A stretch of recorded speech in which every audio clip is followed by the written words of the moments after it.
That's the good stuff. Welcome back, everybody, to Goodwill Podcasting with Dan and Stone, your movie podcast that today is talking about The Smashing Machine, the Benny Safdie-helmed, Dwayne Johnson-led sports biopic about a certain time period during the career of MMA fighter Mark Kerr is finally out in theaters, produced by A24. Will this be their Oscar movie of the year? Perhaps a particular big part of the movie, but we will be taking a deep dive into The Rock's career today, talking about his beginnings and also what could be in the future, as well as diving in on our thoughts on the film. But we have a guest today, and I'm super happy about our guest today. It's been a long time since he has been on, and we thought about it. We're like, this is our number one pick for the 2025 Smashing Machine draft, because this guy not only knows fighting, but he knows movies as well. Is our good friend Ted. He has the number one most watched episode of ours on YouTube. We appreciate him and appreciate his time back on Goodwill Podcasting. Good morning, sir, and thank you for being here. Appreciate you guys having me back on. Again, extremely surprising that I'm the number one viewed podcast with you guys. You guys make some amazing content, man. You guys are my favorite movie people on the internet. So, I'm honored. Thank you, man. I appreciate that. How are you liking Dan's Taylor Swift content? It's the best. Yeah, he should go full-fledged Taylor Swiftie. How is the WWE nowadays? Now, I mean, this is one of the main reasons why we have you on here. I have not watched it. How do you think the sport is? Oh man, you picked a bad time to ask me about the WWE because I am not a big fan right now, man. I haven't watched since SummerSlam, and that's a personal decision. They brought Brock Lesnar back, and I don't know if you know much about what he has going on socially, but he was named in the Vince McMahon sexual trafficking case with Janelle Grant. And I think it is just absolutely horrendous that they would feature this 40-something, almost 50-something-year-old man when they have all this young talent that they need to be featuring, and they're going to put a pervert and in the front and center of their product again. It makes absolutely no sense to me, but I think it's very fitting of the culture that they still kind of have floating around there, and I feel like it's not going to change until everybody that was a part of the Vince McMahon regime is gone. So, I mean, all that to say, not a big fan of what they're doing socially. The product right now is also you know what I'm saying? And funny enough, I feel like a lot of that is because of what The Rock came and did earlier this year and a lot of last year, kind of getting himself involved with things. But, WWE not in a great space right now. Wrestling in general, though, I feel is about as popular as it's been in a while, though. So the wrestling space is fine. I think the WWE just has a lot of people kind of like 50-50 on them right now, but that's a good thing because they have options out there to watch. So it's all good. How do you feel about the place AEW is in? Like, do you feel better about them as like an organization or? Yeah, absolutely, man. I think AEW is in a very unique position right now. And I really hope that they can strike while the iron is hot. I think the product is on fire. People are becoming more open to wrestling than they have been in a while. And I think a lot of people equate wrestling to the WWE because that's all they know, right? People grow up and they don't even know that there's other promotions out there that are as large. Well, no one's as large as the WWE, but they don't know that, there's talent out there that you can be watching elsewhere that doesn't necessarily have to fit the mold of what the WWE gives you. And I think AEW is resurging right now, right? Whenever they came, because they're a 6-year-old company, when they originally came out, I think that they were on fire because everybody was begging for that alternative. And then naturally, the cool thing isn't as cool a couple years after it's out, right? So, the attendance has dropped a little bit, viewership dropped a little bit, but viewership for wrestling in general is down, right? Like the WWE isn't pulling numbers like they used to. So I think if AEW just kind of stays in their lane, keeps doing what they do and keeps signing talent and paying wrestlers a very fair rate,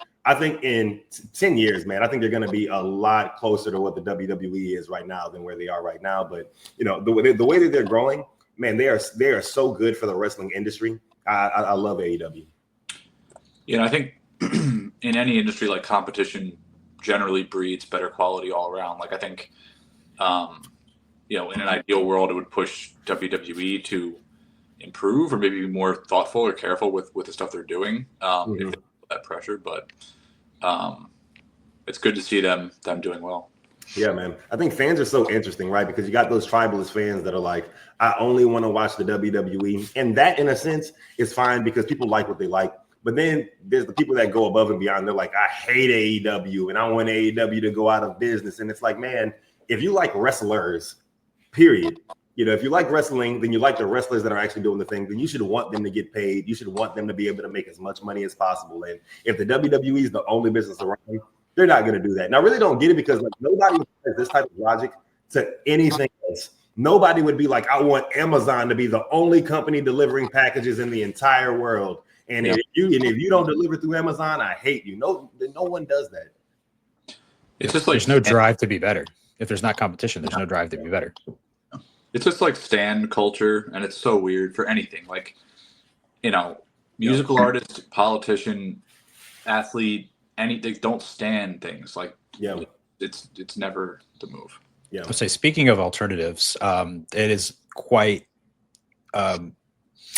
proclaimed on this podcast that I don't watch sports as much as Connor and Dan do. But this might be appropriate with us talking about The Rock today. Dan, what's going on with the XFL? I haven't heard about that league in a while. Yeah, Dan. I know nothing. Is it done? Like, do they still do the XFL? Does The Rock still have? Is he still part owner of it? To be total, no. From what I'm seeing, it was defunct in 2023. It's just gone. The league is gone. That was founded by Vince McMahon, right? Yeah. Yeah. Oh. Yeah. But as far as I can tell, it is done. Well, that is sad. Also, I apologize. I looked it up. Go Tigers. Even though I didn't watch the game or I'm not that big of a fan, they did win, and your Phillies lost. I apologize for your loss. I'm sorry for it. Yeah, those things did happen. Now, how many games do they do? Because I know the best of 5. It's the best of 5 because it was the best of 3, but that was the wild card round. Yeah, so then it's 5, then 7. Yeah. All right, Tigers for World Series, baby. Got my money on it. Do you? Yeah. Don't ask me to name a single player on the team. Miguel Cabrera. That's like how long it's been since I watched. Yeah. You know, that's my era of baseball right there. Now we're talking.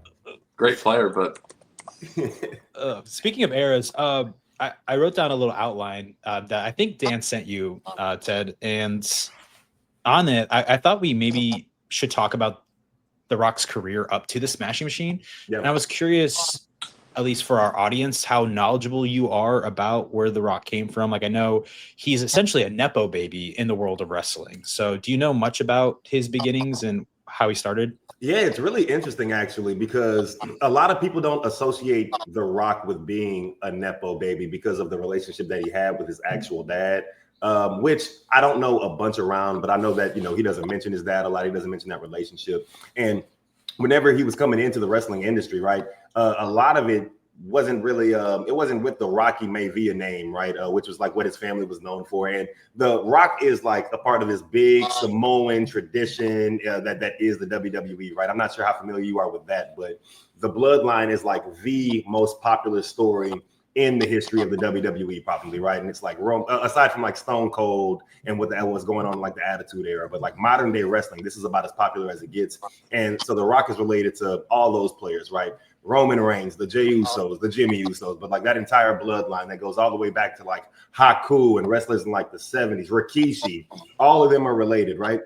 So it's interesting because all of the Samoan wrestlers in the WWE right now really lean into that heritage and that lineage, right? And The Rock didn't really do that. The Rock became a superstar on his own. They teamed him up with the Nation of Domination, which was like, the black wrestlers in the WWE, because that's what they used to do. You're black, you go be with the black guys. The Hispanic people are going to be Latino World Order every single time, or the Mexicools or some weird racist gimmick, So he joined the Nation of Domination. They had him wearing like, the dashiki and the little hotep hat and stuff like that. And he eventually went to management and was like, hey, I don't really even care about race like that. Like, let me be my own character, and then we'll see what goes from that. So they started giving him like tidbits here, more and there. And then that's when The Rock became the superstar that he was, just like on the microphone, basically, right? And I think that's the really interesting part about wrestling. So few wrestlers actually get over and become popular with wrestling.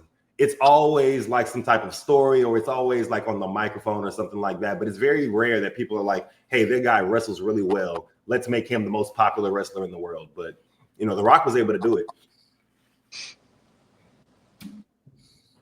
I say originally he was like his bad boy persona, right? And then that didn't work. This is like the one thing I know. No, he originally was trying to be the good guy. Everyone's like, boo, we hate you, even though they thought he was going to be loved by the audience because of his heritage. Yeah. And then he just went away and became the Rock, the character that we've come to know, at least from the beginning, the bad boy. I'm not very knowledgeable on the UFC, but I know there's characters that you follow and everything. No, that's really spot on, honestly. And I feel like that moment in itself is really what shaped The Rock's career from my perspective. Like ever since then, he has been so like on the opposite or the opposite spectrum of like being hated. I don't think he can deal with people not liking him. And I think that comes from a lot of that trauma that he dealt with in the WWE. So like you think he got tired of kind of being the heel, so he just said, I'm going to be as likable as humanly possible. Oh, yeah. I think after a while, you start having those conversations with yourself, right? It's like, I'm busting my butt. I'm in the gym. I work harder than everybody else. I talk better than everybody else. I wrestle just as well as everybody else. Why don't these people like me? And then, that's battling at all the insecurities you've had your entire life, right? So now you're thinking to yourself, the things that you were thinking in sixth grade when you were small, ugly, fat, had acne and things like that. But now you're a grown man feeling those things, right? So I think that The Rock, from the trauma that he dealt with backstage in the WWE too, I can only imagine having to deal with somebody like Vince McMahon, and being like, hey, like you have to overly show me your worth before I think you're worth anything at all. I'm sure that destroyed his self-esteem too. But yeah, I think that played a huge part in, The Rock and the whole idea that he can't lose in general, right? I think that's a big thing. Which is so interesting. And the conversation around what you just said, the stuff that's come out throughout the years about how The Rock views himself like in combat in movies and the stuff that he puts in his contracts, and then having the conversation about Mark Kerr and what he was and how he viewed himself and what he went through, like it all works perfectly.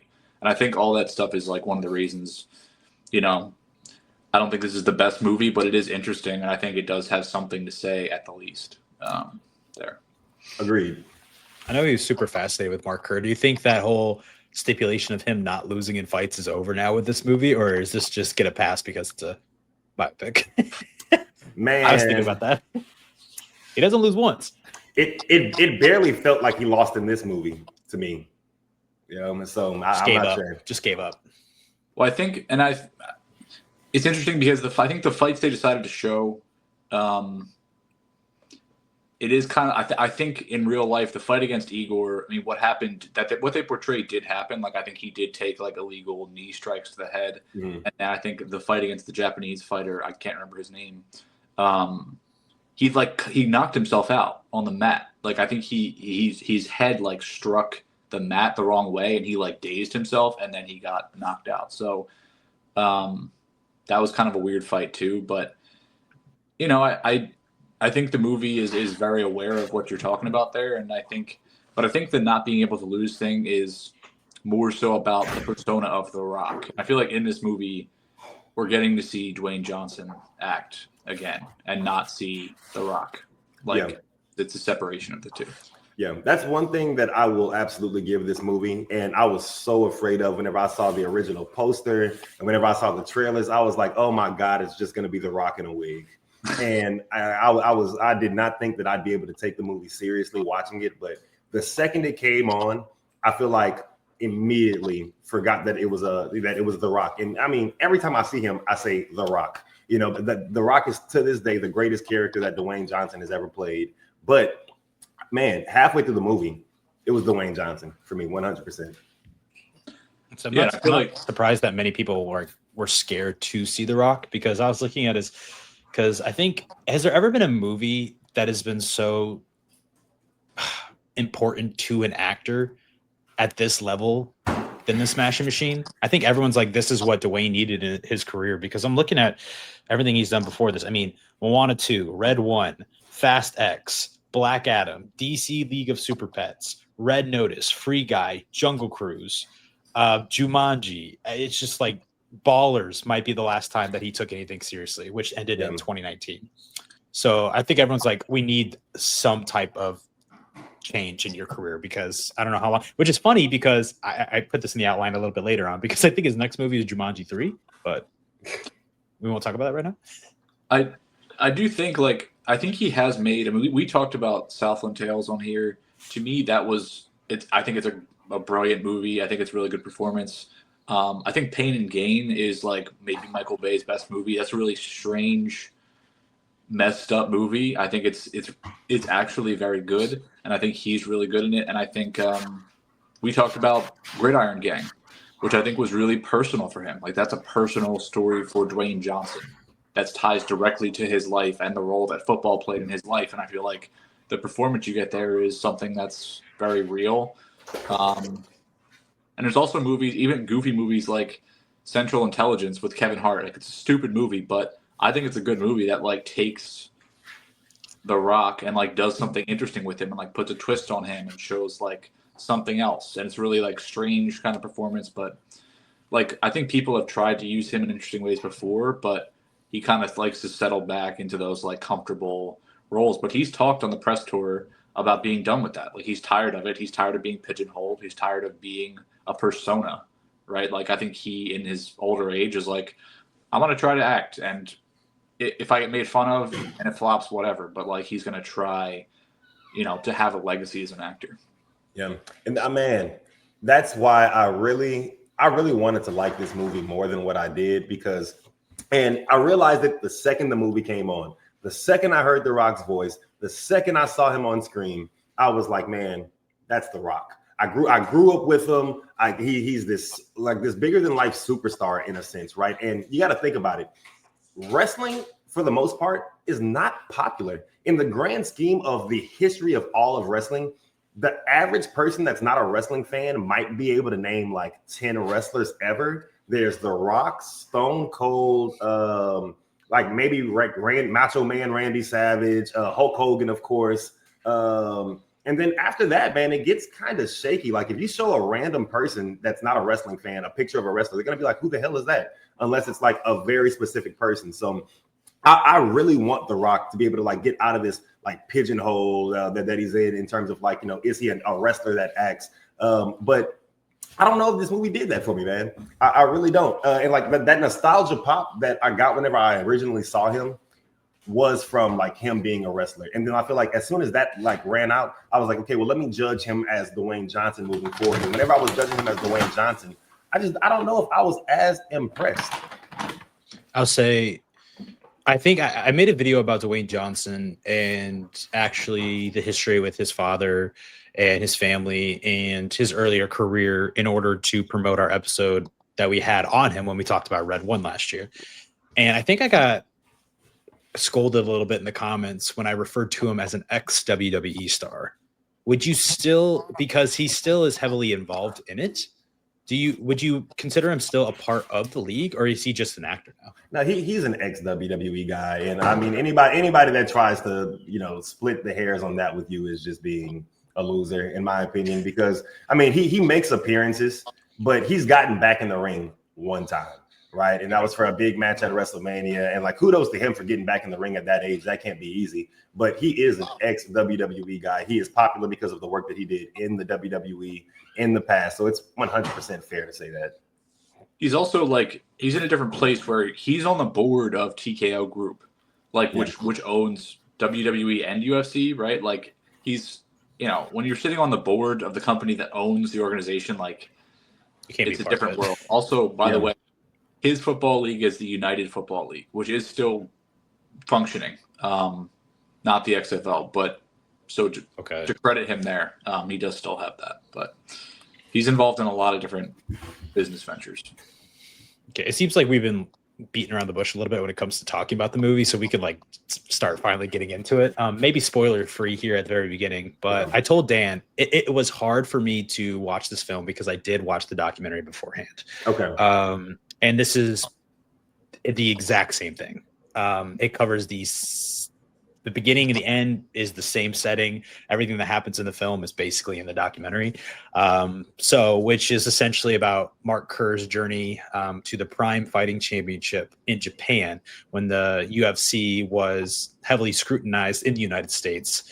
And basically him facing his first loss, dealing with his opioid addiction, overdosing, and also the challenging relationship that he had with Dawn, his girlfriend at the time. And that's essentially what this movie is about. And I hear a lot of you guys saying, I texted Dan and I said, hey, I watched the Smashing Machine, and I straight up said it's tough after watching the documentary. But he asked me if I liked it, and I said I did. And I liked it a little bit more on the more I thought about it, because I was trying to focus on what is the message that they're trying to get across here.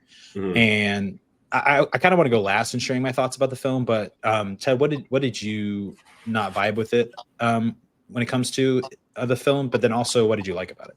Yeah, so I think what I didn't enjoy about the movie was that the parts that felt like they were supposed to be the lowest moments in the movie and the real heavy moments in the movie, where you're seeing him struggle with addiction and you're seeing his, him lose, right? They set him up to be this fighter that's never lost before. They make it very clear in the movie that, hey, this guy's undefeated. And then whenever he finally loses, it didn't really feel like a big enough deal, right? Like you see The Rock going backstage and like having conversations about it, and you can see that it's bothering him. But as somebody viewing the movie, it didn't really like resonate with me, right? And then I think about like the moments when he's it's the scene right after he overdoses, right? And his friend, who I know he's a UFC fighter in real life, but I'm not a big UFC guy, so I don't remember his name. Felt like Ryan Bader. Yeah, I felt playing Mark Coleman. Yeah, the guy playing Mark Coleman. I felt like he was in the movie. I felt like he was just a little bit too much for me. He reminded me of like Shane Gillis, the comedian. So it was just like, it was kind of hard to watch him like in a serious role, right? But it's that scene when they're in the hospital and he's like, "Hey man, I didn't come out to Arizona for no reason," and he just like, and he starts crying, but. Dude, it just sounded like he was yelling. I didn't see a tear fall from his eyes. Like, it didn't feel really emotional for me at all. And I think that's where I really struggled the most with this movie. I was like, man, it just didn't feel like I could connect with what The Rock was feeling at any point in time in the movie. Another thing that I didn't really care about is that I felt like I left it not really knowing much about Mark Kerr, the person, right? I know that he had an awful relationship with his girlfriend or an eventual wife that they should not have been together. And then I know that he had an opioid addiction that he, for the most part, like to me, he struggled with it and then beat it relatively quick. And that is something that I thought that I was going to watch him get destroyed on, right? Like I know like addiction, those levels of drugs, like even wrestlers have just some of the worst stories when it comes to just like abusing painkillers, right? Like Kurt Angle has a really interesting, just interviews out there where he's talking about just how bad it was, how he's, staying up late at night, sending messages to people, cursing out Vince McMahon, threatening to kill him and stuff like that, like breaking down in tears because he knows that like if he doesn't stop, he's going to kill himself eventually because of this pain medication. So I thought that was going to be, something where I finally got to watch The Rock break down as an actor and just like give me this emotional performance where I was ready to cry with this movie. I was really ready to go into the theaters and cry and watch The Rock have this like super emotional performance, and I just did not get that. It felt and I don't know if it's because it's Dwayne Johnson. I felt like I was doing a pretty good job of separating it, but part of me just like felt like it was really hard to feel sorry for the character that he was portraying, and that made it hard for me to enjoy the movie. Yeah, I hear what you're saying. I think it's a very interesting movie. I think, like I kind of was talking about earlier, I think the concept of Mark Kerr, I mean, he's this guy that was like 6'3", 260, very low body fat, like specimen of a person, like just as much of a man, quote unquote, as you could possibly be. And he was an incredibly talented wrestler. The thing with him, I guess, watching him fight was, he had the size, but he was also so fast. People could not protect when he would shoot. Like he was just able to get takedown after takedown and like just beat the shit out of people on the ground. And like, I think the way Dwayne is playing it is kind of how Mark seemed to be, or at least present himself, as very like calm and under. He's talking about control and this and that. Like he seems like someone who is afraid to allow himself to do what you're saying, Ted, like to emote really and to like have that kind of big visceral reaction. He seems like he's trying to stop that the entire time. Mm-hmm. I think like, in these moments of failure or when things are hard, you see him kind of stay in that space and sort of it's like he's trying to process it internally. And I think, trying to like portray that. I think the film also it is. There is like a change in this character. I think seeing the man that you see at the beginning, who is very, he is violent and he is brutal, but he's also very calm and he's kind to like children and he seems thoughtful. And as he progresses, I think it's interesting because I feel like when he shaved his head, he looks more like The Rock, but I felt like he seemed even less like himself. And I think when the goatee comes out and he looks, and he's kind of been shaped by like the steroid abuse and the opioid abuse. I thought that stuff was really strong. I think for me personally, this movie, I agree with you, what you said about Ryan Bader. I tried not to shit on him because he's not an actor. It's not a good.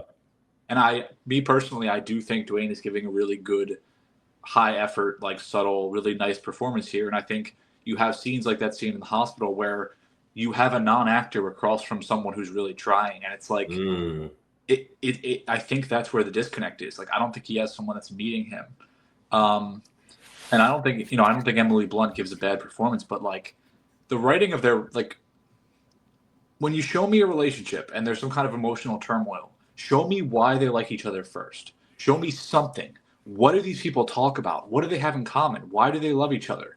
Yeah. There's this tumultuous relationship, but it's all negative. Like when they're together, I think they're both worse people. Yeah. Like clearly. And I don't find that either of them likable. And then you just, she kind of reappears towards the end and it's like, what happened? Like, did we miss a scene? Like, I don't know. And I don't think there's any, and it's not like you even give them like a strong physical, like they're really attracted. You don't feel like they're really attracted to each other. Like there's nothing there. Yeah. I went and saw it with my girlfriend and she was like, does he hate her? Maybe. I don't know. Like, and to me, they give that dynamic so much time and the really interesting stuff here. If that relationship was interesting, show it. But the interesting stuff here to me is Mark Kerr and his psyche and his body and the steroid abuse and the opioid abuse, both of which are kind of brushed past. And again, I feel like he tries to be in control. And I think you see him with the opioids, like you see it kind of affecting him, but him like locking in and just being like, I'm not going to show that it's affecting me. But I just think that the psyche stuff is the interesting part of this and dealing with, it kind of flips the script where it's a biopic about watching someone learn how to lose, which is not something you get often, right? Like that's interesting. And I think the other thing is, it's kind of, I'll keep that. It's kind of a spoiler, but I do think this movie is doing something interesting, but then I think it feels like it has to be this Oscar Beatty marriage story type movie. And it's like, that stuff is not working here. So that it's very unbalanced, I think. Jeez, this is going to be tough. You guys will like this movie a lot less if you watch the documentary. What makes you say that? Because it feels uninspired, because there is very little difference between the documentary and this film. There are lines of dialogue from the documentary that are word for word in this movie, and in a worse way. Like there is a scene, I mean, this is at the beginning, so I don't necessarily think it's a spoiler, but there is a scene where he's talking to, I believe, a reporter in Japan and telling him, I think this is after his first loss, telling him why he does this. Like it's for the crowds, right? It's that win. There's nothing like it. And he uses the term like it's like kind of orgasmic. That's what it feels like to me. He says that in the documentary to a reporter. Now in the movie, he says that to Dawn, which in my opinion is worse because they have essentially been in a relationship for a long time. Yeah. She should know why he likes doing this. She should know that he likes winning. Another thing that you don't get, I believe, is a little bit of context to their relationship that you get in the documentary that you don't get here. She has been with him for a long time. She has been with him before he even tried to do UFC. When he was like during wrestling, they might be like high school sweethearts. I'm not entirely sure about that, but Dan, I completely agree. I don't want to spoil anything just yet, but there is like 80, it feels like Benny Safdie. It feels like a live action adaptation, weirdly, of a documentary. it is just a recreation of what is going on. And I thought to myself, I'm like, why did the documentary hit? If it's the exact same thing, why did the documentary hit, but this movie is not hitting for other people? And I texted Dan and Connor about this when I was actively watching it. I don't know if it's part of his contract. I was telling my brother about this. I was so shocked. There's so much raw footage of his life that I cannot believe that we are able to see when it comes to the documentary. Like, you see him shooting up drugs in his house. Oh my God. I don't know how a camera person is there getting that. And you also see arguments between him and Dawn. Like, someone's in the background just filming him.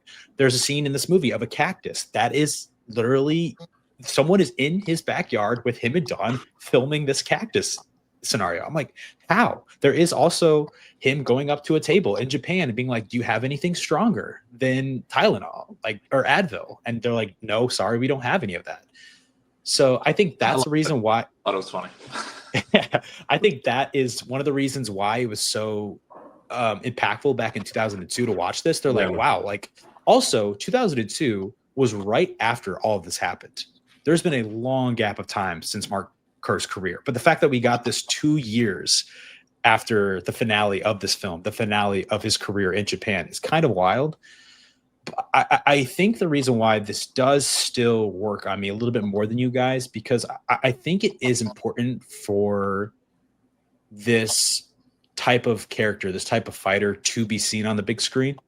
The fact that he does feel like such a soft man internally, but he is in such a hard sport. Yeah.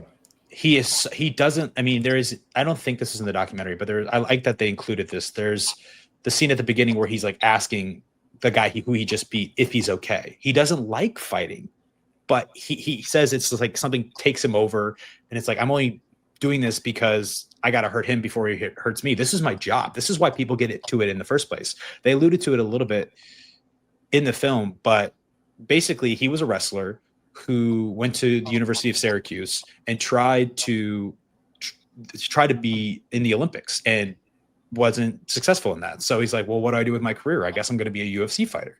So this is what these people do for a job. And it's just like, it's really cool to see somebody, I believe, who's not the stereotypical fighter, who a lot of people, like you were saying, when it comes to the WWE, people who don't watch the WWE, who don't watch UFC, probably have this mindset about what these guys are like. Yeah. They do feel like, I mean, I don't want to put anybody into a box who's a UFC fighter. I don't know them that well, but I think this does subvert your expectations, because I think if you're going into this movie not knowing anything about Mark Kerr, not knowing anything about the sport, but you know that this movie is about it, you are shocked. That's why this doesn't feel like a normal biopic to me, because you're expecting to see a lot of his journey, his huge arc of his career, like the beginnings of it, the highs of it, the lows of it, and then a grand finale. And that's just not what you get here. So what is the movie even about? It's about somebody, like a real person, a real human being who feels kind of like all of us, being thrust into this larger than life body and having to deal with the aftermaths of that, which is depression, which is narcotics. It's just part of the sport. And it's a kind of a fascinating, and he's just a different type of athlete. And I think that people were so shocked to find that out in 2002, but it's having more of a jarring effect here in 2025, because people were expecting a cool fighting movie with The Rock, and that's not what they got. Yeah, that's fair, man. I think with me, because I'm not the biggest UFC guy, I watch it extremely passively, but I think the thing that keeps me out of the UFC nowadays is just how awful a majority of their fighters are, man. You like the way that they talk to each other, and like the WWE, it's scripted, so it's supposed to be performative, and you're supposed to hear these people saying, like, you know, these jabs back and forth at one another. In the UFC, they just get really racist sometimes, you know, and it just gets like belligerent disrespect, and I'm not a big fan of that. So part of me was expecting a lot of that whenever I went into this movie today. I'm like, whenever I went into the movie yesterday, I'm like, man, you know, the UFC back in the day, I only halfway knew that it was like the Wild Wild West, right? But I do think that this movie did a really good job of showing you just how ridiculous the rules were back then whenever Mark Kerr were fighting, right? Like, man, I think about that scene in the movie where they're like, where they're like, you know, rolling out the new rules for Pride, right? And they're like, hey, starting today, no more eye gouging, no more kicking your opponent whenever he's down in the back of the head. I'm like, dog, why were you allowing that to begin with? What are we talking about? You know, so like seeing that, I think catching him at the end of his career, in my mind, I'm like, well, shit, this dude's been fighting for the past 5 years or however long that he's been doing this, man. I can only imagine what's going on in his mind right now. Like getting punched in the face hurts, and getting punched in the face often, man, I can't even imagine. I've been in a few fights in my life and I didn't like those, like, man, it's tough. So I think what really would have helped me out with this movie, and I guess I'm asking it to be an entirely different movie at this point, right? But I think it was that fundamental misunderstanding of who Mark Kerr is or was as a person. So I couldn't really connect that to Dwayne Johnson's performance in this movie, right? So it felt like I was watching this man just overcome all these things that are supposed to be breaking him down. And I'm just like, damn, well, here goes Dwayne Johnson not losing again, right? Like, I just saw him shooting up in his house, struggling with addiction. And then maybe like 30 minutes to an hour later, it's a movie, right? But I just feel like the journey to getting him sober wasn't really enough. Like you see him telling jokes. They had that joke scene where he's like calling his what's the word? His sponsor. Sponsor. Right? Yeah, he's calling his sponsor and he's like, oh, you see, she's being mean to me again. She's doing this. And granted, maybe that's who he was, right? But that felt like a little too, man, like I have family members that struggle with addiction, right? Man, it's ugly. And it's not something that I can really laugh at. You know what I'm saying? So I guess I was just waiting on that moment. And like that moment when they were at the house and she's telling him like, hey, I don't even recognize you anymore. I don't know who this person is. I don't know. He didn't look that different to me. He didn't look that zoned out. So I guess I don't know. I just kind of struggle with that. No, you're getting into the flaws that I have with the movie. I have 3 big flaws with this movie. One is that I don't think we get the weight of how epic of an athlete Mark Kerr was, because they barely spend any time on the UFC and his career in the UFC at the very beginning of this film. You do not get the magnitude of him losing because you don't know really who he was beforehand. Like he was undefeated. Like that was his first loss, and he was a 2-time heavyweight champion, but that is brushed aside in this film. So I wish that was talked about a lot more in the beginning of it. 2 is the relationship. Like you're saying, she is saying you're a different person. But the thing that sticks out to me the most, I guess 37 minutes, so we can get into a little bit of spoilers now, is that she has a scene in the car with her friend. And she's like, beforehand, he was like so good. He was so gentle. He was so kind. Now, I don't even know who this guy is anymore. That is not seen in the film. Their relationship feels the exact same before he had his overdose to the second half of the movie. Like it's just toxic constantly. Yeah. But then like what you were saying, the challenges that he faces in this movie, obviously the problems with his girlfriend, but the losses, 2 huge losses, why those didn't feel as impactful as they should have, why you didn't feel the weight. I think it's because of a specific decision that Benny Safdie made, which was every fight, and I don't like this, I wanted to feel the weight of it, was he is playing a score over every single fight. I think if you drop that music out and you feel the punches and you hear them a lot more, you'd be like, shit, this is violent. This is really violent sport, and he's getting hurt right now. But you don't, because there's I don't just like the score of this movie at all. The jazzy, I don't think it works. It's like Whiplash. I'm like, what are we doing? Nah, I don't like it. And I honestly think that has a huge impact on this movie. I think, man, a good score, you can trick people into thinking a bad movie is good with a good score. And like I'm not saying this about the movie necessarily, but like One Battle After Another, that score is fucking amazing.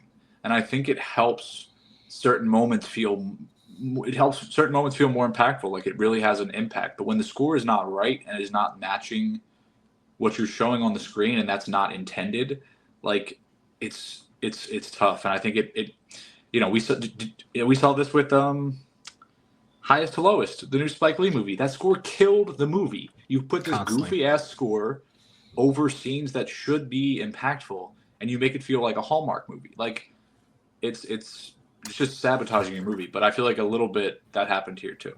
Man, it's funny you say that. My girlfriend and I walked out the theater saying that exact thing. Like, man, this kind of felt like a Hallmark or like a Lifetime movie in a way. Like that which is disappointing. Yeah, it's like the scene where like, he rips the door off the hinge. I'm just like, this feels kind of goofy, like forced. It feels like.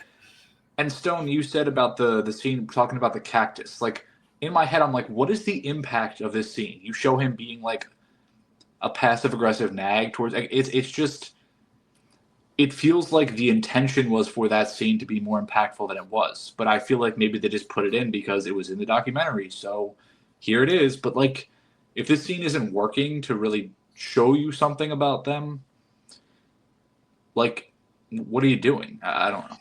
The best moment of this movie, I think, is the one sequence that isn't in the documentary, and that is the carnival sequence. For two reasons. I like that you see them separated and enjoying life without each other. Not necessarily enjoying life, but who they are without each other. Because you get a sense of who Dawn is as a person, as a character, because she likes danger.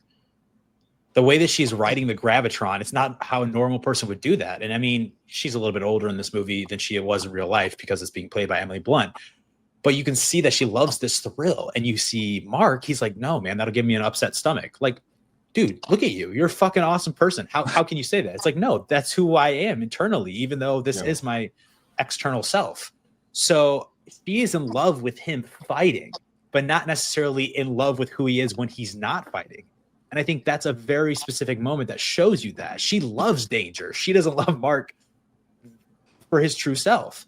But then also, when it comes to the score, one thing that I do love that Benny included, which I thought was a cool little reference to how the character was feeling and still dealing with the aftermath of his loss, was you do have the sequence where they're watching the demolition derby, and the cars are like hitting each other over and over again. Ooh. And when they hit each other, there's a piano that note that is being hit every single time they hit each other. That's the exact same thing that happened when he lost the first fight.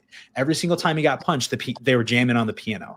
Now, eliminate the entire score during the fight and just give me that piano, right? Dude, just give me a little bit of score. Don't drown it out. But that's the best moment of the movie for me. Yeah, that I completely agree. I think that movie, or that scene in the movie right there, was like the emotional, like just pulling on all my emotional trigger scene that I really needed, right? I really resonated with that moment. I've also struggled with concussions in my life, right? So, man, dealing with just watching the cars, like just impact after impact after impact, and you can see how it's like weighing on The Rock, like while it's happening, right? He didn't even have to say anything. He didn't say anything, and I knew exactly how he felt, man. I was like, okay, this is a scene where he's equating himself to the cars, and he sees this impact and this destruction, and he sees this man getting like dragged out, after this incredible performance, and just leaving his all out there, leaving, maybe he dies out there, it's like, it's something that he can understand. And it's cars. It's not even, in your actual body is this exact same thing as a freaking monster truck. You know what I'm saying? Like that is a tough thought, I would imagine. And I feel like in that moment, like everyone else is enjoying like the spectacle of it, and he's thinking about the human being inside the car, like worrying about them. And I feel like that was definitely a powerful scene. But I think like this stuff we're talking about here in terms of like how this movie views like, violence and all this stuff. And Stone, you said maybe not being what people expect. And you kind of commented on too, Ted, with the UFC, like, I mean, the UFC is owned by a wife beater piece of shit, right? Dana White. Like that is who's at the top, or not owned, but he's the president. Yeah. And then I think you have fighters who are, I think there's an element of WWE wrestling where it's like they're almost encouraged to like, the shit talking is promotion, right? Like they are like that's how Conor McGregor grew up. It was the personality. Or Paddy Pimblett, like the same thing. Like it's the personality you have that is encouraged, and you are also a brand. You can be a great fighter, but if you're bland, people don't really care. And a lot of the best fighters in the UFC are these guys from Dagestan, and they're very quiet and they keep to themselves and they just kick the shit out of you, but like they don't necessarily have the biggest personality. But the UFC is also filled with guys who will just say anything and just they run their mouth about stuff they don't know, and they're a lot of these guys are brain damaged too, to be blunt. Like they have CTE, like, and that shows. And I just it's a product that's very much built on like just violence and drinking and sports betting, and all this stuff is just like masculine, right? Like, but this movie is very much steering away from everything around that. So I think it does make it interesting, and I can appreciate what it's trying to do and say while not necessarily thinking the execution is the best, honestly. One thing I do think that they executed well, and I feel like I'm trying to find more compliments to give the movie, right? Because I didn't hate the movie at all. Like I kind of enjoyed it. I wished it was better, but like there were things that I did like about it. One thing that I really enjoyed was them showing the disconnect and just how much of a struggle it was for the fighters to even communicate with their bosses in Japan, right? Like that mattered so much to me. Like immediately I was like, oh my God, like imagine trying to negotiate with somebody that knows every other word that you're saying. Right. And also think about the fact that like you're over there representing yourself, Mark Kerr. Like, granted, you went to Syracuse to wrestle, but I'm very curious to know like how much you know about business or how well or how fully acclimated you are to represent yourself in a situation like this. So you're your own agent, you're your own manager, and these are guys that that they get punched in the face for a living. Right. So I can't imagine being in his position right there, trying to figure all of that out. Like that moment in the movie made me feel overwhelmed. And I really appreciated them including that. I think you felt like they were being taken advantage of to an extent. So you guys say that, and I get that compliment, but that's also in the documentary. Like it's just like it just feels like they recreated something that they've already seen before. Like the sequence with him talking to. They can't not show stuff just because it's in the documentary is there, and the movie is officially based off the documentary. Like they are gonna portray what's in it. You know what I mean? Like it's. Like, does this man? I mean, this is a very interesting guy. So it's just like you have a good relationship with him. You have been on like the press tour with him for this movie. Couldn't you have told a different perspective of this story rather than just recreating something that somebody had already done? Like the sequence of him being like, "Oh, you're probably wondering what this is. Well, let me tell you, I fight for the MMA." That's in the documentary. That is something that pops up. There is so much in this film. That I thought that there is the not the juxtaposition, but the cutting back and forth of Mark Coleman holding his belt and then Mark Kerr is getting his chin stitched on.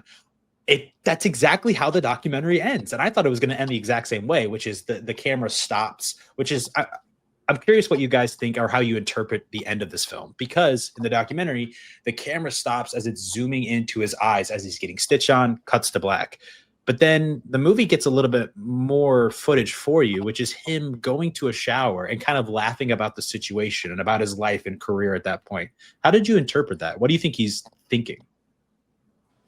I mean, I think the entire movie is a journey for him to come to terms with the fact that he's done, like that he lost. I think like even with that first fight against Igor, like those strikes were 100% illegal, but you see him like, run over to the president of the league or whatever and be like, oh, this wasn't fair, blah, blah. I didn't lose. They keep saying that. And I feel like, you're seeing this grown man, like, and I do think that it is justified, but there's like a desperation to that where it's like, it's not so much that how it went down, but it's that he can't process it. And I feel like the end is just showing the point that like, it is what it is, and he's made peace with it. Like he's accepted it. He's able to laugh about it. And I think, like you guys said, he was undefeated. To end his career, he went 2-10. Like he was rough at the end. Jeez. And the two fights he won in 2007 and 2008 back. But outside of that, he lost every other fight that he took after that moment. See, maybe it would have been cool to focus on that, because I think the fact with Mark Kerr's career is he was so big and he depended on that so much. And he's like, I'm an unstoppable force. But as the UFC, as mixed martial arts went on, he even talked about this. Like there's a really great cut back and forth, which is also in the documentary. But it's like Mark hanging out with Don before that last fight in Japan. But then you have Mark Coleman, who's working his ass off at the University of Ohio State. And he's like trying to perform and like learn even more, and he's really focused on learning new techniques and improving himself as an athlete, and Mark's just not like that. So I think it is maybe somebody who is dependent so much about him just being like the toughest guy in the room, and it eventually just falls out, and that's how life goes. You're just not the best anymore. Yeah, I think with me it was that like everything that I knew about him at the end of the movie, I could already get the gist of it at the beginning, right? Like after that very first conversation with the woman in the hospital where she's like, what's up with your face. And he's like, oh, well, I'm a fighter. And, you can see how kind of a person he is, right? Right there in that moment, I knew that Mark Kerr was a good dude who, underneath being this huge brolic of a man, was actually soft on the inside, right?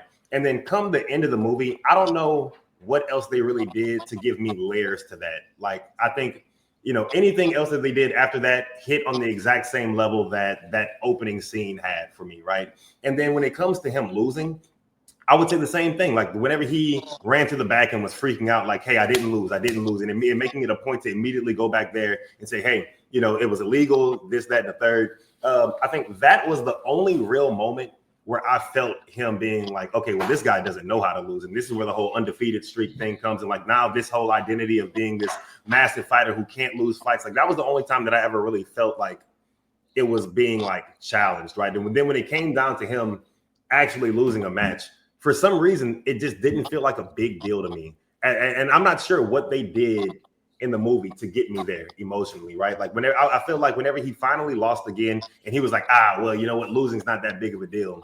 It didn't feel like him losing was that big of a deal to me either. And maybe that's because they didn't make fighting seem like the big part, like the biggest point of this movie. Maybe get enough time and focus. Like it's because it's not the biggest part of his life, though. I think that's the challenge. Oh, you know what? That's fair. That's fair. Well, also, I like that Dan brought this up a little bit earlier because I know how he views like movies like that go against the point that they're trying to prove. What's the one with Woody Harrelson that you hate because it goes against what it's trying to? Natural Born Killers. Yeah, Natural Born Killers, right? You have a character who doesn't necessarily like violence, and you have a movie that doesn't glorify the violence. And I think it perfectly reflects how Mark views his career as a mixed martial arts fighter. Like, if you really pay attention to it, when they're fighting, you never get a camera angle inside of the ring. Everything is outside the ring. We are onlookers. Like, if they did do that, that would feel a lot more cinematic. It feel like, Creed. But that's not the point of this movie. It's like you want to be on the outside looking in, because I feel like that's what kind of Mark felt like. Maybe he wasn't supposed to be in this career. He was just given this opportunity because of who he was and how big he was. I would push back on that the smallest bit. I do understand what you're saying, but I think the movie too at its core is like, and it kind of spells this out at the end with the text on screen, like it is trying to be sort of a love letter to the people. Like, he is a pioneer of UFC. Like, he's going into the Hall of Fame, I think, this year because he was someone who kind of grinded away in anonymity in a way. And he was doing this when it was just like podunk fights, in the UFC. And then he, went to Pride, where we saw how insane the rules were, like Ted said, and how violent it was. And he just put his body on the line to like build this sport, right? So I do feel like it's not like, it's not trying to demonize MMA or anything, and it's not necessarily against it. I do think it has love and appreciation for like the sport and the sacrifice. Does that make sense what I'm saying? Yeah, that was one of my flaws too that I forgot about, is because when that text pops up on the screen, he was one of the pioneers of the UFC and MMA. You do not get that in the movie. You're not shown that in the movie. It doesn't feel like that. It's more personal of a story than how this guy really shaped the sport. So I don't know if I didn't like that was included at the very end, but then also I guess it's just more context to this guy, even though that's necessarily not what the movie's about. It's just so tough because he is being inducted to the Hall of Fame, but the movie's really not about that. So it's tough. Yeah. Also, something that wasn't in the documentary was that they got married 10 days later. That was wild. It wasn't the documentary that he got married to her. I was like, oh, that's insane. You shouldn't have done that. Yeah. It's like 10 days after his loss. I was like, holy shit. Yeah. Something else I wanted to say. Oh, I think the other nice thing was, I think when you watch a story like this, there's two things. You're typically leading up to like some kind of big victory or win. Maybe at some point, like in the last third of the movie, but also I think with a story like this, you don't expect this character to survive.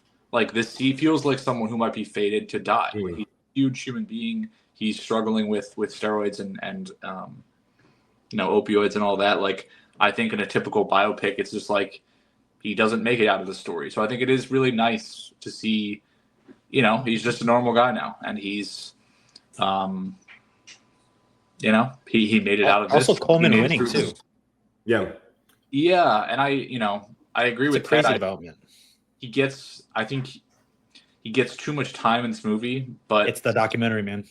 yeah, and I will say I think I did respect what they showed from him because you see him like busting his ass and understanding I'm old, man, I'm slower, I have to keep working, like and I think Kerr like built up this incredible foundation as a wrestler and was very technically sound, but then relied so much on his like physicality and just his size and speed, and that goes away.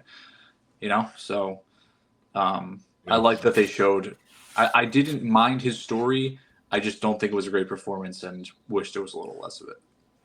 Yeah, I think it was interesting in the sense that like I didn't see, because I don't know much about Mark Kerr or Mark Coleman, so I felt like halfway through the movie, I was like, okay, well, once they introduced the tournament idea, I was like, okay, well, they're about to set up Mark Coleman and Mark Kerr fighting each other, and then they're going to get to the championship, and it's going to be them two going against each other, and then Mark Coleman or Mark Kerr is probably going to win, or Mark Coleman is going to have it win, and Mark Kerr is going to let him win for his family so that he can have the money. Is where I thought it was going, right? So I was pleasantly surprised when that didn't happen.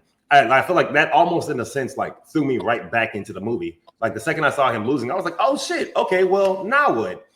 And I feel like the now what didn't really deliver for me, right? Because immediately after he loses, it's like, okay, well, he marries Dawn and Mark Coleman. And I was like, oh well, okay.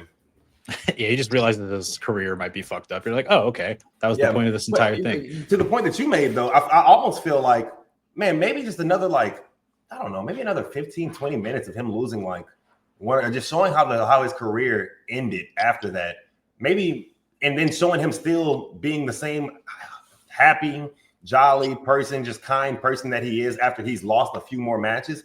I feel like that would have really helped me end the movie being like, okay, well, now I know that Mark Kerr is this person who struggled with his identity outside of fighting, and he didn't know what he was going to do once he wasn't a winner anymore, once he wasn't this undefeated beast. And now here he is, 6 losses into his career, still smiling, still being a nice guy, still being Mark Kerr. And I'm like, okay, now I know who this guy is. But the movie ended, he was like, yeah, he married Dawn 10 days later. And I was like, oh, bro, this nigga's an idiot.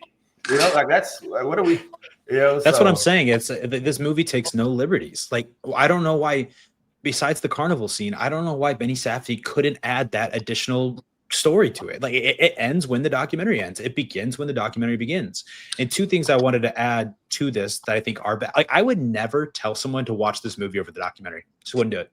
I don't think it's better. I think it's way more impactful to see the actual player, the actual athlete going through these challenges of his life rather than just seeing someone act it out, because they're the same thing. But two things that I didn't like, and Dan, you alluded to them, one of them right at the beginning of this conversation. One is the fact that in the documentary, you do not see a fight, or it's not even insinuated that a fight between Dawn and Mark happened before his first loss. You get that in the movie. And I think that's bad on the movie because you see them fight once and he loses, and essentially you see them fight twice and he loses. A second time and he loses. So I think that detracts from his second loss because you've already seen that before. So maybe you were expecting that to happen. And that first their first argument was so weird. Like, there is also a moment where they talk about them drinking though.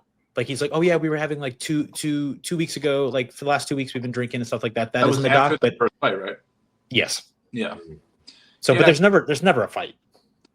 I think like that whole scene felt so forced, and I feel like people have been together for a long time. He could easily just say, "Hey, I'm locking in for this fight. Like, just I need space. Cool. Like it's not some big dramatic thing."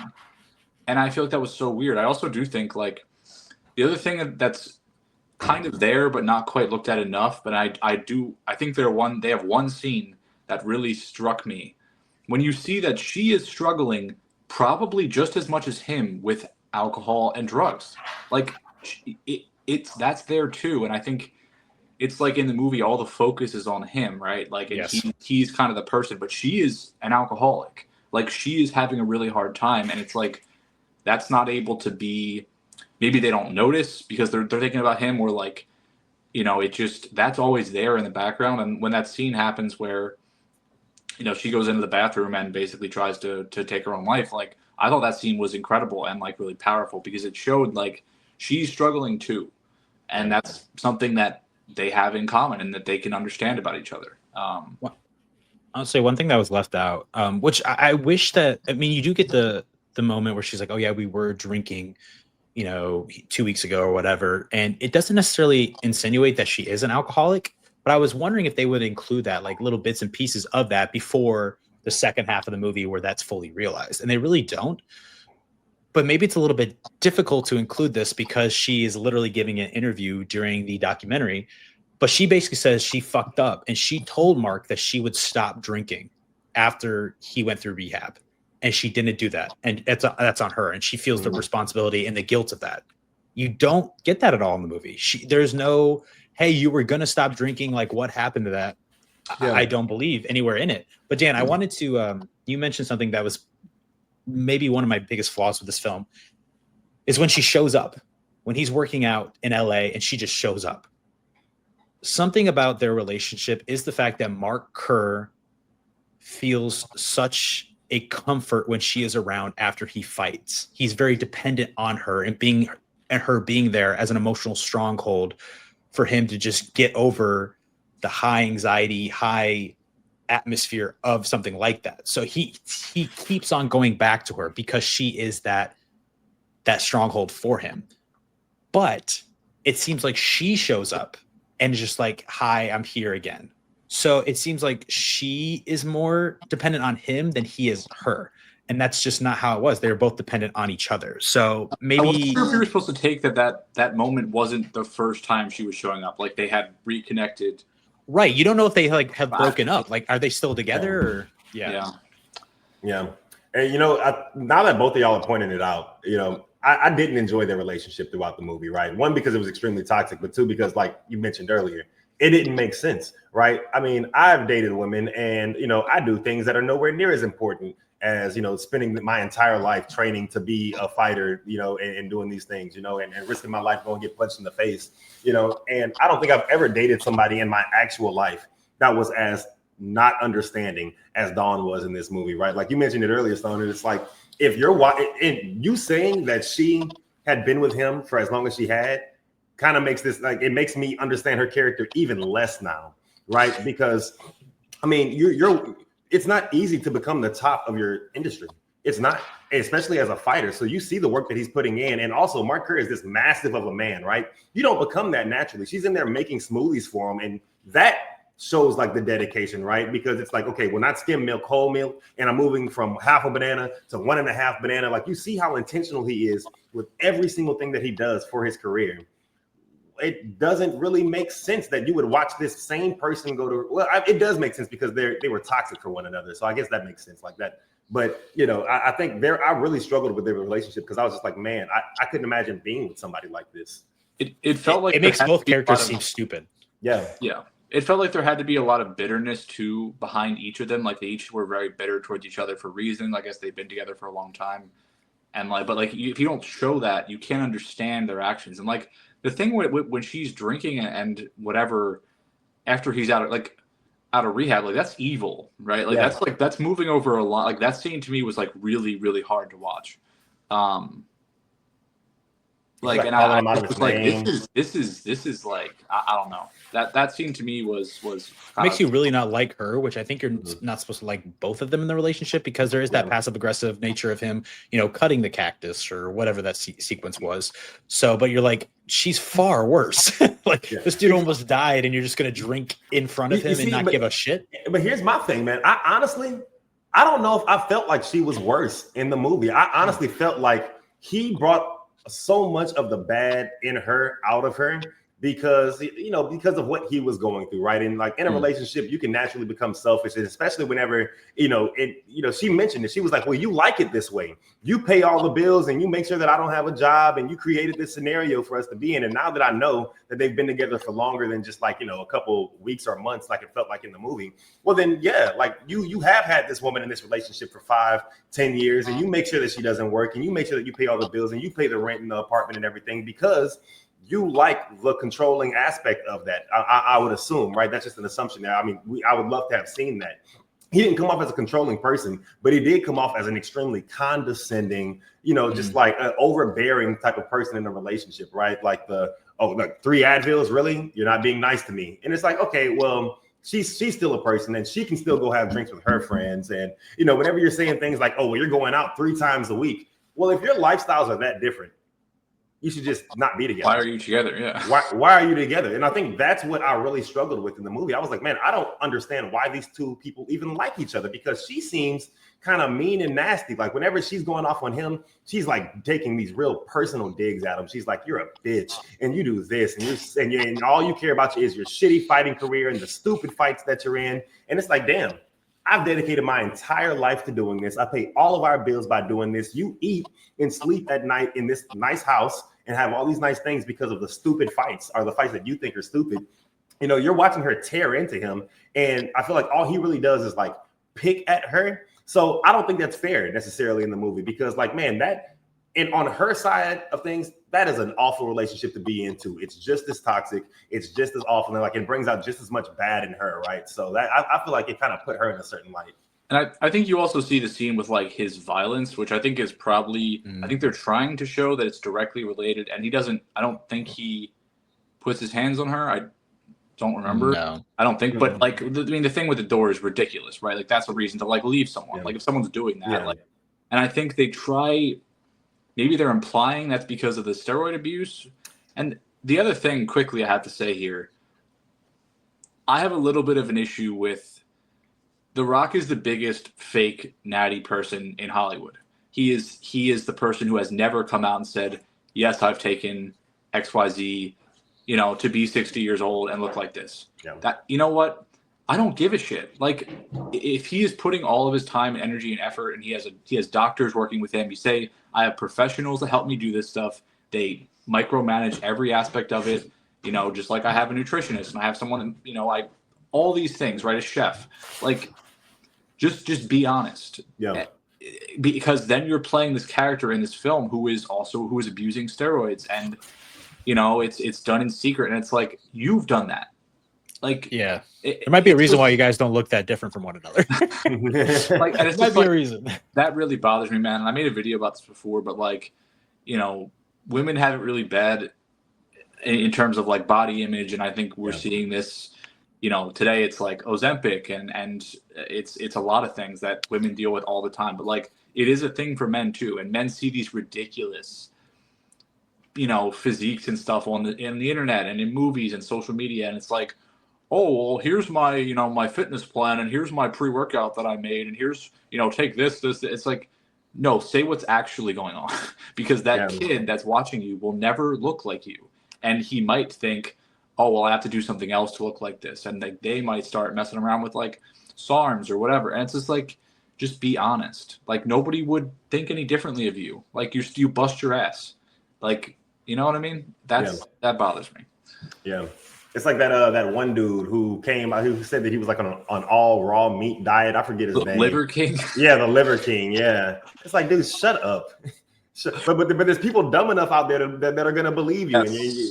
Yes. It's just grifting, man. Like and then they're always selling some shit, right? Like always. It's always. Where's the course? Every single time. Yeah. Where's the course? So do you think, speaking of The Rock, I mean, Dan, I was thinking about it just while you're talking about that. Do you Oscar nomination for sure, right? But can he win it? I was trying to think what other movies that are coming out. Really, I know that you haven't gone to the Philadelphia Film Festival just yet, so there's a lot of movies that you haven't seen. But I was trying to think of anybody else who would be in contention for him for Best Actor. It's Leo. Like I think Leo's probably gonna win. So the predicted nominees are Timmy for Marty Supreme. Leo, Wagner Moura for The Secret Agent, which is a Neon movie. Oh, I've heard he might actually win that, Dan. Shit. Ethan Hawke for Blue Moon, which is the Linklater, one of Linklater, I think, and then The Rock. Okay. Next in line are Michael B. Jordan for Sinners, Jesse Plemons for Begonia, George Clooney for Jay Kelly, Jeremy Allen White for Springsteen, and then 11th. I'll just finish this out. 11 through 20 is Oscar Isaac for Frankenstein, Daniel Day-Lewis, couple others, Colin Farrell and Joel Edgerton. So he's definitely getting a nomination. Where do you place The Rock in all that? So I think I really love his performance. Like, I think in a lot of ways, I love how subtle it is. I think he's doing a lot. I think he worked really hard to like become this guy and the way he speaks and like carries himself. And like we talked about at the beginning, like I think The Rock has definitely been like an egotistical asshole as an actor. I think you saw that with everything he did with Black Adam, trying to manipulate that universe to be about him and Superman, which was never going to be a thing. And that stuff is. But hopefully he got embarrassed by that, right? Hopefully he was like, what am I doing? This is not all about me. And I do still, I do still pull for him to like be successful. And I do respect him trying, right? And not just saying, yeah, I'll be The Rock and be this moron and give me, $50 million and I'll be in your Netflix movie. Like he could do that till he dies. So I really like the performance, and I think he deserves a nomination. And honestly, I kind of like his performance more than Leo's. Like, I don't think Leo was doing that much, so that's where I'm at. I say a lot of people said that. Was it Wagner Moura? Yeah, the Secret Agent. Yeah, I think they're saying that might be your winner right there. So we'll have to wait and see. Are you seeing that at Philadelphia Film Festival? I don't remember, but I will check. You said that was Neon distributing that? Yeah. Okay. So let's look at The Rock's career coming up after this movie. Now, is this a new turn for his career, or what will he be falling back to? Because is the Martin Scorsese thing happening? Yeah, is that real? How real is that? It's tough, dude. I mean, it is happening. They just announced that. And I don't think it'll be like a full turn. I think you'll see him mixing the stuff in, but still, doing his thing as The Rock. Oh, there is who's directing this? There is that random thing that came out. Oh, Benny Safdie. So he is going to be in another Benny Safdie movie called Lizard Music, which is about him. A young boy stumbles upon strange lizard musicians on late night TV, leading him to befriend a peculiar man with an elderly chicken. Their quest for answers reveals hidden worlds and an unlikely but magical friendship. I think that's from a book. I don't know. That's something, right. Man. One thing I will say is that like what I thought I was gonna struggle with this movie because man, when it comes to The Rock, like it's just so hard to see him in the light of like not losing, right? And I feel like after that Black Adam whole debacle, right? Man, it was really hard to see him as like not an asshole in a way, right? And I feel like there's been a bunch of things that have happened socially that make me just kind of like side eye The Rock, right? There's like, him and Oprah begging people for millions of dollars for like when, they like the things happen in Hawaii and stuff like that. And then, it's him interjecting himself in like the WWE now that he's on the board, and then just like removing himself from a story that leaves all the wrestlers like assed out. But like, it's because him and Triple H got into it backstage. Like that's an ego thing between y'all, right? And now the product and the fans and the wrestlers are all being affected by that. So like The Rock has done all these things that kind of like make me see him in a certain light. And I feel like this movie is a good turning point for that. Like this movie was the first time that I was like, man, I really want to see The Rock be successful. I want this to be good. I want to see him win. Whereas before, I've kind of enjoyed watching him eat his humble pie for a little bit, right? Because like, you're one of the most famous people in the world. You're one of the most popular accounts on social media. I'm sure that in his mind, he could do no wrong. Like you said, I'm just going to collect these $50 million checks from Netflix. So I feel like, people really coming down on him and being like, hey man, you make shitty movies and, you don't have a lot of great serious roles, right? And I also think that like the conversation of him being the third best wrestling actor behind Batista and behind John Cena, I think these are things that he actually hears in his day-to-day life. And I think that he is like now adamant about trying to like turn that around and turn around like his, his social perception. And I appreciate that. I really do, because I feel like a lot of these guys die on the hill of just being who they've become. And you don't have to do that. And I think The Rock is finally starting to realize that, like, man, you have all these people that want to see you win.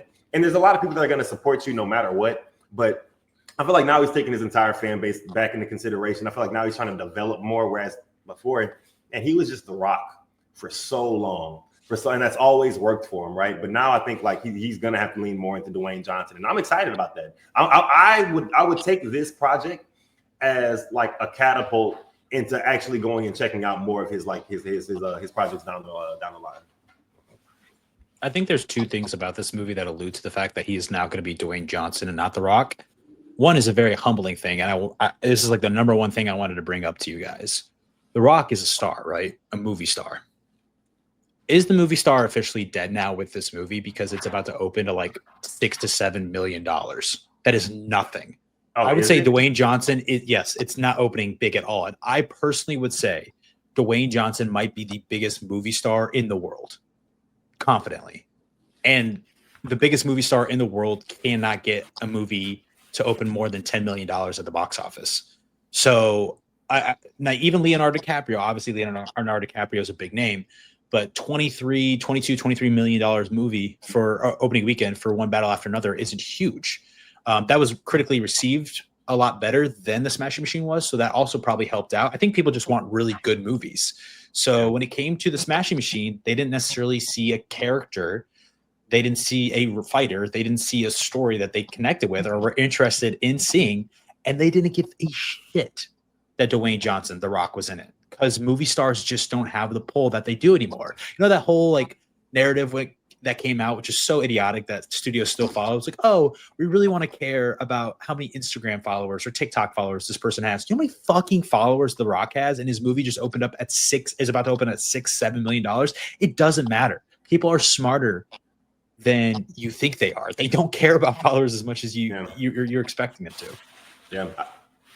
Studios just want like a built-in marketing machine that's already there. Like they want to just be able to say, hey, put this on put this on your story. People will go see. Like they're just fucking morons. Like that's it doesn't work anymore. This is evident. It does not work. People don't care anymore. You know, it's so interesting you say that, man, because honestly, the general buzz around this movie in the wrestling community, non-existent.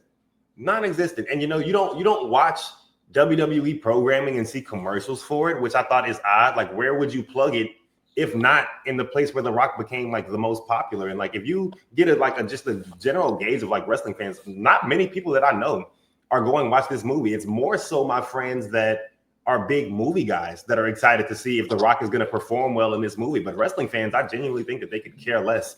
But you know, yeah, I mean, I talked about this before the summer. This was the big testing ground for the star, right? Like it was Mission Impossible. It was One Battle After Another. It was F1. And I guess you can say this too, but like F1 succeeded on the back of a brand.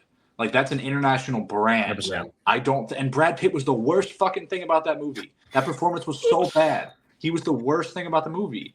And it still did well because people like F1 around the world. It has nothing to do with him. And like people are swearing up and down One Battle After Another is going to be successful. It's made $79 million. It has to make like $260 million to like break even. Like Leo is not bringing $400 million to the box office. Like despite the fact that you pay him $25 million to be in the movie. Like at what point is it like just cast a fucking unknown? Give someone a chance. Let someone just be a character and not have someone looking at it being like, that's Leo, that's Brad Pitt, that's Tom Cruise, that's The Rock. Like I'm like, I don't think The Rock did that in this, but like you don't have to dump all that money into paying some star.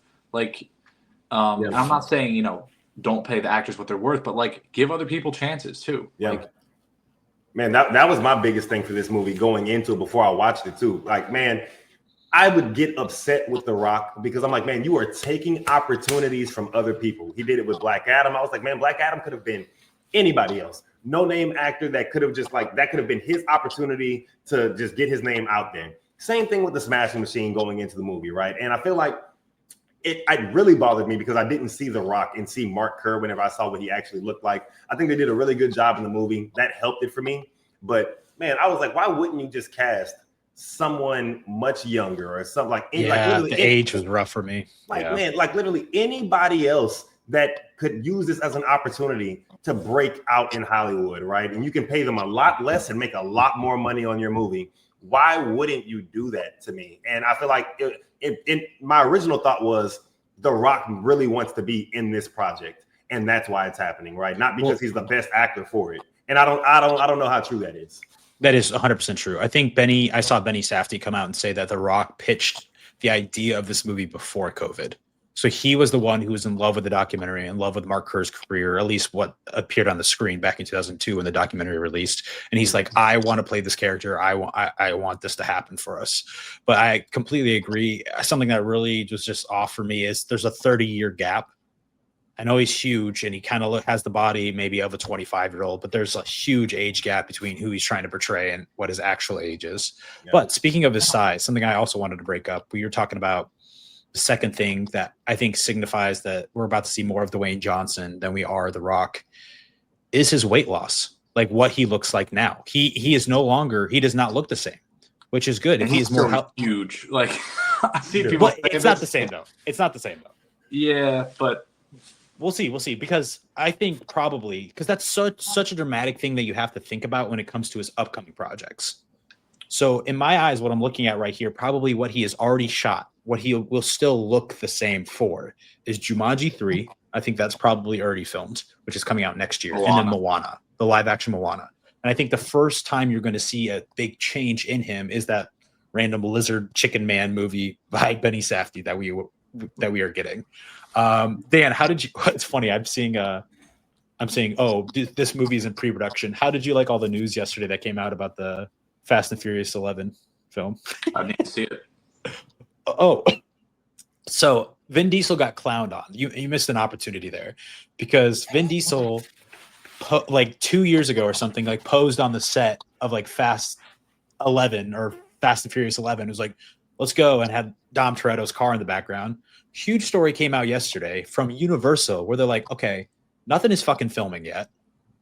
We want the budget to be like $150 million cheaper because we barely made a profit on Fast X. There is no script that has been approved yet. Basically, we're not filming. We might not even film another Fast and Furious movie if we cannot get this budget down. So everyone's like clowning on Vin Diesel, but like, what the hell was that? Dude, I think to me with a franchise like that, the move undoubtedly is chop down the budget. Everyone thinks the movies are getting more and more ridiculous. Tell a really personal, simple, good crime story like you used to, right? Like do that and people will lose their minds. Like drop the spectacle. I think that's the move. One other question I wanted to ask, you were saying you guys didn't really think The Rock had the look. I think it's also important, like Mark Kerr is Puerto Rican and Irish. Like, and I think like, you know, that is his heritage. The Rock is Samoan and his father was a black man from Canada. Like, I think just taking The Rock and being like, you're this half Puerto Rican man. Like, yeah. It's just, and I'm not saying, you know, he can't do it, but it's like, you know, at a time when we're seeing a Puerto Rican guy get shit on for being the fucking artist of the Super Bowl. Yeah. Like the time when Puerto Rico is being called a floating island of garbage at political rallies. Like, it's just, it would have been cool. It would have been really cool. Dude, things like that matter to me, man, because like I'm so big on representation. And I feel like for The Rock to come and take that away from somebody else when he was that representation for so many people. As a kid, I didn't think that black people could be the world champion in the WWE. Straight up did not. The Rock was the person that transcended all of that, right? He got the most TV time. He got to talk the most. Everybody else was just like there, you know, or in some silly gimmick. Like, man, I don't know do you remember Crime Time? You know, y'all probably weren't watching wrestling. It was just two black guys that threw together, called them Crime Time, and their theme song was like, hide your rollies and get the 40s. It's crime time, you know. And I'm just like, God. So like that was black representation in the WWE, and The Rock transcended that, even though he's this Samoan black. But to me, his father did as well, right? Like his father was exact same thing. So I'm just like, man. And it's crazy. I'm writing a script for a YouTube video right now about this exact same thing, about like the lack of black representation in the WWE. But this is like, it matters. Kids need to be able to look and see somebody that looks like them, especially in this is a movie that was cast with a budget. Somebody wrote the script out. It's based off of a documentary, off of a real person. You don't have to take creative liberties where you don't have to. And you can't convince me that there's not a Puerto Rican man out there that could have played this role. There has to be.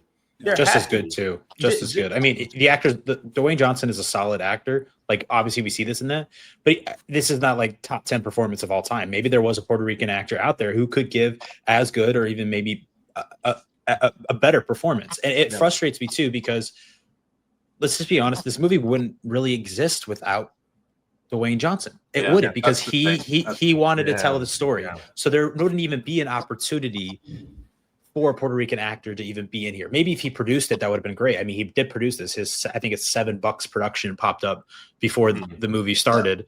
So, but the thing is, A24 is good at marketing movies. And then I take that back. A24 thinks they're very good at marketing movies, even though none of their movies have really done that well. So if you didn't cast The Rock in this, you did cast another actor. I don't think that the box office, which I know it's not all about that, but you talked about Transformers 1. I actually was on a podcast yesterday, and some guy's like, why do you care about the box office so much? And he brought up Transformers 1. Like, that's exactly why I care about the box office so much, because Transformers 1 didn't do well. And the guy's like, the director, which is Josh Cooley, I believe is his name.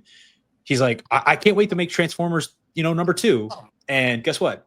It's not coming, because box office is really important if you want a sequel or not. So, but I don't think if anybody else starred in this movie than The Rock, that there would be much of a difference. So, but yeah, it wouldn't have happened at all. I don't even know if there was an audience for it, right?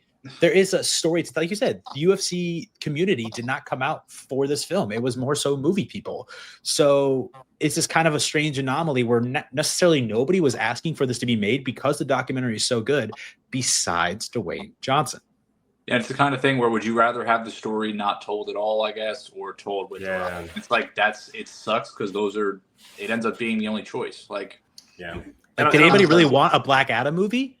No. Probably people wanted Black Adam to first be introduced, obviously, in a Shazam movie. That would have made sense. Yeah. But because The Rock wanted a Black Adam movie, that's why we have it. Yeah. yeah, it's goofy. I also want to just really fast. We didn't say one thing I wanted to say. Alexander Usyk, but also Baz Rutten. Baz Rutten was phenomenal in this fucking movie. Like, he doesn't have that much. He doesn't have that much to do, but I thought it was a great performance. And even the scene where like something's wrong, he has like a ligament or something acting up. Like, that's really good acting from him. I thought he did a really, really nice job. Yeah, when It the also Rock wasn't in the randomly became a doctor. Yeah, but here's some opioids. Yeah, here's some more. He's like, I'm not using it, I swear. But we'll see how this does. I hope it's bigger than 6 or 7 million, but it is getting poor reception, and people they're just smarter now. If the movie's not good, they're just not going to show up for it. Yeah. No matter who's in it. Well, I say that, and then the Minecraft movie makes $1 billion, but Hey, good is just a matter of perspective, man. That's true. And I think this movie is okay. I would tell people to watch it. Yeah. If I you give it a 3.5 if you out of think 5. you might like it, I would say go watch it. I don't think you need to, but like it's fine. Yeah. That's what I always think about. I'm like, man, would I tell somebody to go spend their money to go watch this movie? It's like, you, your girlfriend, and now you're gonna buy snacks and stuff. Do you need to spend $50 to watch this movie? You always got to sneak the snacks in, right?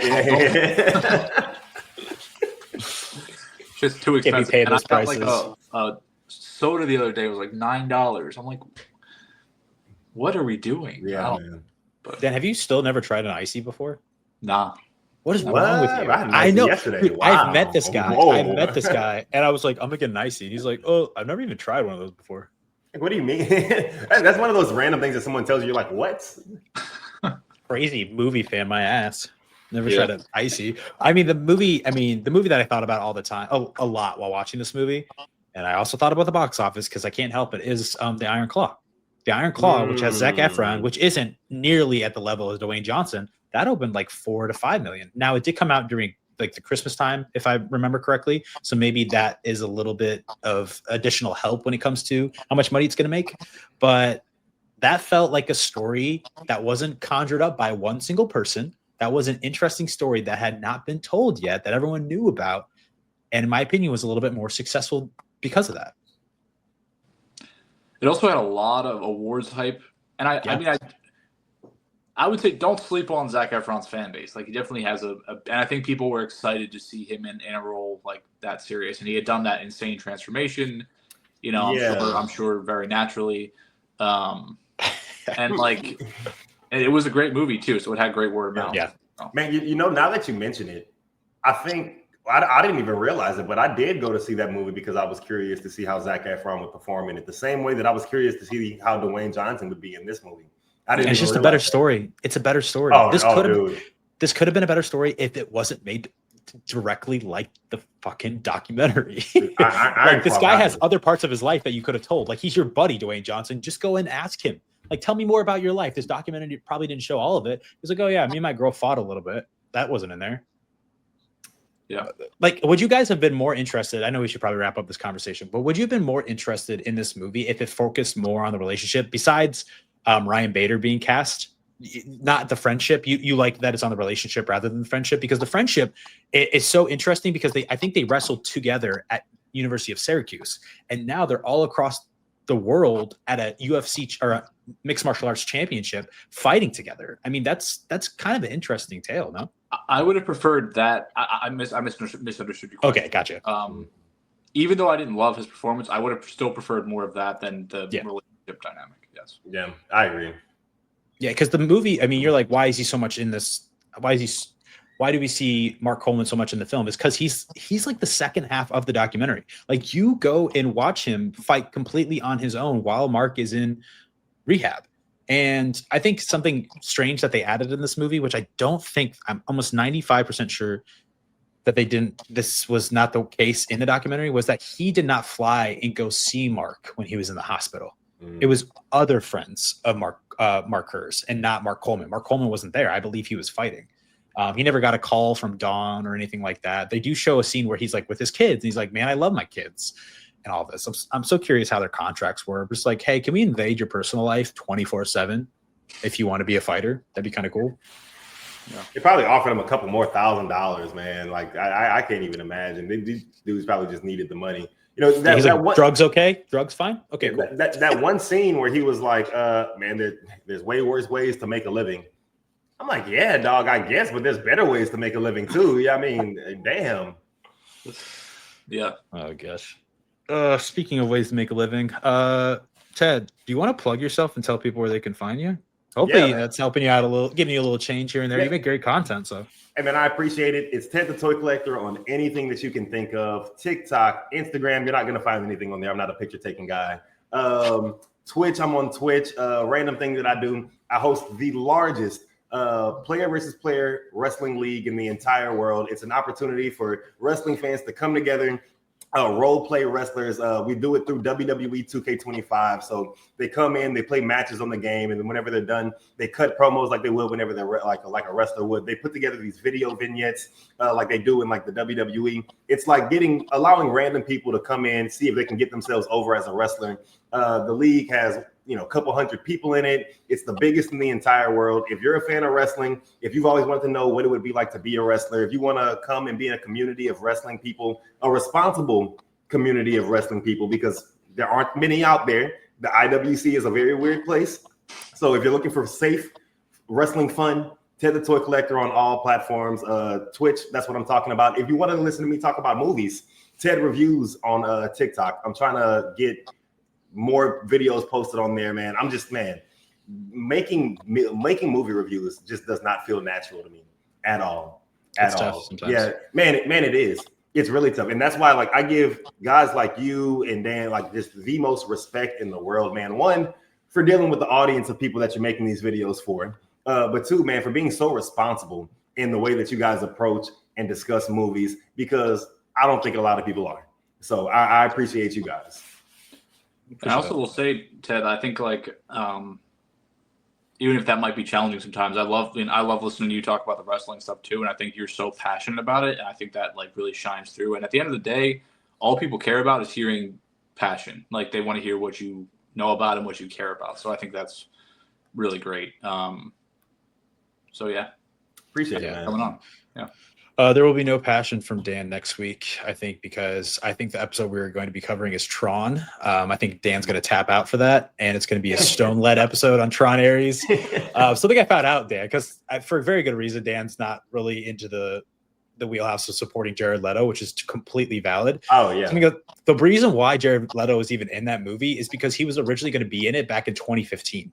Like he was part of the script. So it's like we have to use the same actor, I guess, which is a kind of a foolish decision on my part, but yeah, I will have some guests on next week to talk about Tron Ares, but then also the other 2 Tron films, which should be an interesting time. I'm deep in the Tron lore right now. Nice. But until then, Ted, thanks for joining us. Thank you, everybody, for listening to Goodwill Podcasting. Go ahead and watch The Smashing Machine. Form your own opinion on it. We hope you like it. Hope it isn't a waste of time for you. Don't, sneak some snacks in, as Mr. Real Take said. But until then, until next week, go outside, sit on a park bench, touch some grass, call up your friends. We miss you, Connor, and we'll see you then. Peace out.